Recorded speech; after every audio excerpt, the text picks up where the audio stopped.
मध्य रेल्वेवरील jumbo block आता संपलेला आहे। त्यामुळे सीएसएमटी आणि ठाण्यातल्या प्लॅटफॉर्मचं काम पूर्ण झालंय आणि तेही वेळेत पूर्ण झालंय हे महत्त्वाचं। सीएसएमटी वरून मध्य आणि हार्बर मार्गावर आता लोकल रवाना झाल्याचं कळतंय।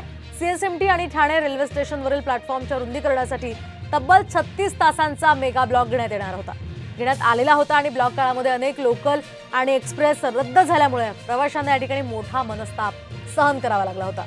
दरम्यान मध्य रेल्वेने वेळेत काम पूर्ण केल्यामुळे लोकलच्या प्रवाशांना हा मोठा दिलासा मिळाला। मध्य रेल्वेने हे दोन्ही ब्लॉक, ठाण्याचा ब्लॉक असू द्यात किंवा छत्रपती शिवाजी महाराज टर्मिनसचा ब्लॉक असू द्यात, हे दोनही ब्लॉक आपल्या निश्चित वेळेमध्ये पूर्ण केलेले आहेत। ठाण्याचा ब्लॉक तर साधारणपणे 5 तास त्याच्या जे ठरलेला वेळ होत्या त्याच्या अगोदर आपण पूर्ण केलेला आहे। या सगळ्यांसाठी मी सगळ्या मुंबईकरांचे परत एकदा आभार मानू इच्छितो आणि सोबतच त्या सगळ्या मीडियाकर्मींनी ज्यांनी आमचा जी ही रिक्वेस्ट होती ती सगळ्या प्रवाशांपर्यंत पोहोचवली।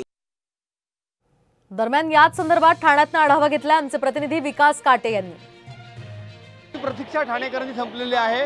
कसरायचे जाणारी पहिली लोकल ठाण्याच्या प्लॅटफॉर्म क्रमांक 5 वरनं आपण जाताना बघतोय। ही लोकल ठाण्यावरून आता सुटलेली आहे। खूप प्रतीक्षा ठाणेकरांना करावी लागली होती। ही लोकल आता ठाणे रेल्वे स्थानकामध्ये थांबलेली आहे।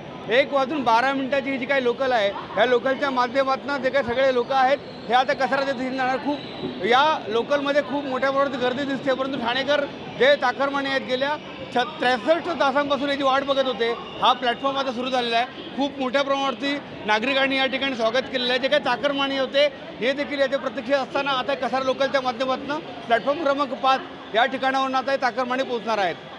विकास काटे, साम टीव्ही न्यूज, ठाणे।